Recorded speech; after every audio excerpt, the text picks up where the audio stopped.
Palakkad BJP സ്ഥാനാർത്ഥിയായി ശോഭാ സുരേന്ദ്രൻ ഇറങ്ങും. ദേശീയ നേതൃത്വം ആവശ്യപ്പെട്ടു. പാലക്കാട് മണ്ഡലം BJPയുടെ 1ാം ക്ലാസ് മണ്ഡലങ്ങളിൽ ഒന്നായാണ് കണക്കാക്കുന്നത്. അവിടെ മുൻപ് മത്സരിച്ച ശോഭാ സുരേന്ദ്രനെ മത്സരിപ്പിച്ച് സീറ്റ് പിടിച്ചെടുക്കണമെന്നാണ് പാർട്ടി ദേശീയ നേതൃത്വം ആവശ്യപ്പെട്ടിരിക്കുന്നത്. പാലക്കാട് നഗരസഭയിലെ BJP ഭരണമാണ് സാധ്യത വർദ്ധിപ്പിക്കുന്നത്.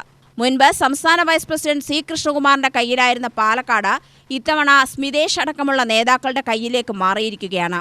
നഗരസഭാ ചെയർമാനായി സ്മിതേഷിനെ തിരഞ്ഞെടുത്തത് കൃഷ്ണകുമാർ വിരുദ്ധ വിഭാഗത്തിന്റെ വിജയമായിരുന്നു.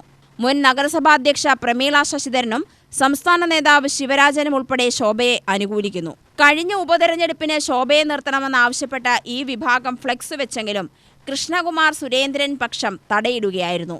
തുടർന്നാണ് രാജീവ് ചന്ദ്രശേഖറിന്റെ കൂടി പിന്തുണയോടെ പാർട്ടി നേതൃത്വം ശോഭയ്ക്ക് പച്ചക്കൊടി കാട്ടിയിരിക്കുന്നത്. അതേസമയം പ്രശാന്ത് ശിവനെ സ്ഥാനാർത്ഥിയാക്കണമെന്നാണ് കൃഷ്ണകുമാർ പക്ഷത്തിന്റെ ആവശ്യം. UDF മുന്നണി സ്ഥാനാർത്ഥിയായി ആര് വരുമെന്ന് ഇനിയും നിശ്ചയിച്ചിട്ടില്ല. ഇടതുമുന്നണി മണ്ഡലത്തിൽ 3ാം സ്ഥാനമായതിനാൽ അവരുടെ സ്ഥാനാർത്ഥിത്വം അനിശ്ചിതത്വത്തിലാണ്. 2016-ൽ ശോഭാ സുരേന്ദ്രനാണ് ആദ്യമായി CPM-നെ പാലക്കാട് മണ്ഡലത്തിൽ 3ാം സ്ഥാനത്താക്കിയത്.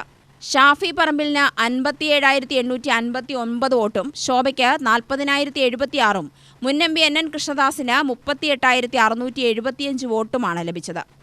UTV news, Palakkad.